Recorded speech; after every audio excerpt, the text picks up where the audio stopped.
Two-touchdown night for you. Obviously not the result you wanted, but how did you feel tonight in having such a good game like you did?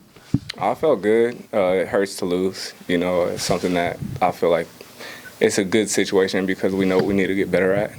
But I felt good overall tonight. You've had a few quarterbacks this season, but do you feel like you kind of mesh with any quarterback? We've seen you play well with Schultz. We've seen you play well with Powell, and same with Bo. Do you feel, no matter who's in, that you feel comfortable out there? Yeah, definitely. I mean, throughout the week, throughout the season, I feel like I get a lot of catches from all of the quarterbacks, and we continue to talk, when they're in the huddle or when they're out the huddle. And during walkthroughs, I'm making sure I'm getting my catches from all of them.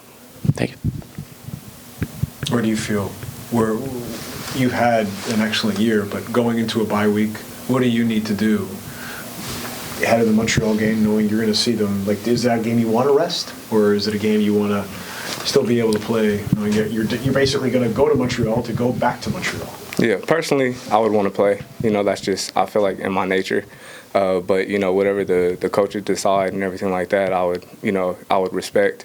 But I want to play for sure, and I think it'll be a great opportunity to go up there after a bye week and play, at their home, and then go back and play at their home again.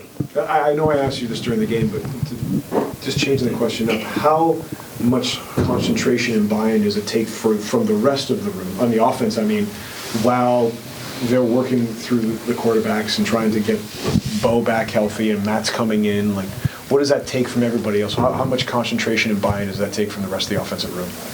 It takes a lot. It takes a lot of belief as well, and just understanding that little things may be different.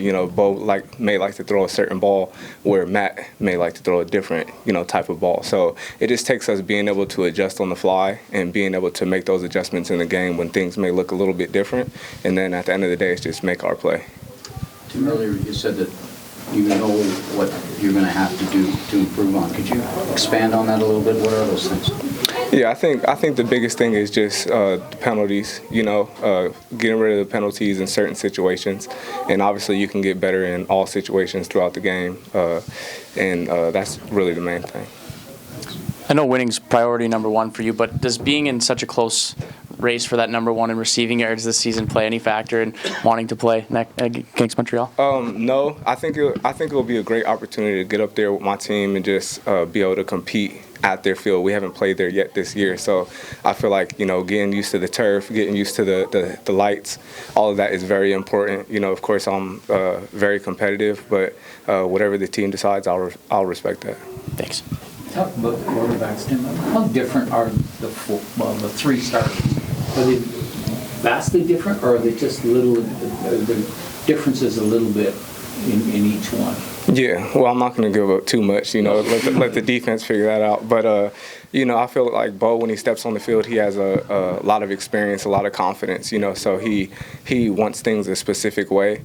And Matt, when Matt gets in the game, he's more, he just wants big plays. Like you can believe Matt is going to put the ball there, and when you run a route, the ball is going to be there. And Taylor, obviously he's a young developing guy, but when he gets in, he's going to pick the defense apart. He's going to want to drive down the field and all type of things like that.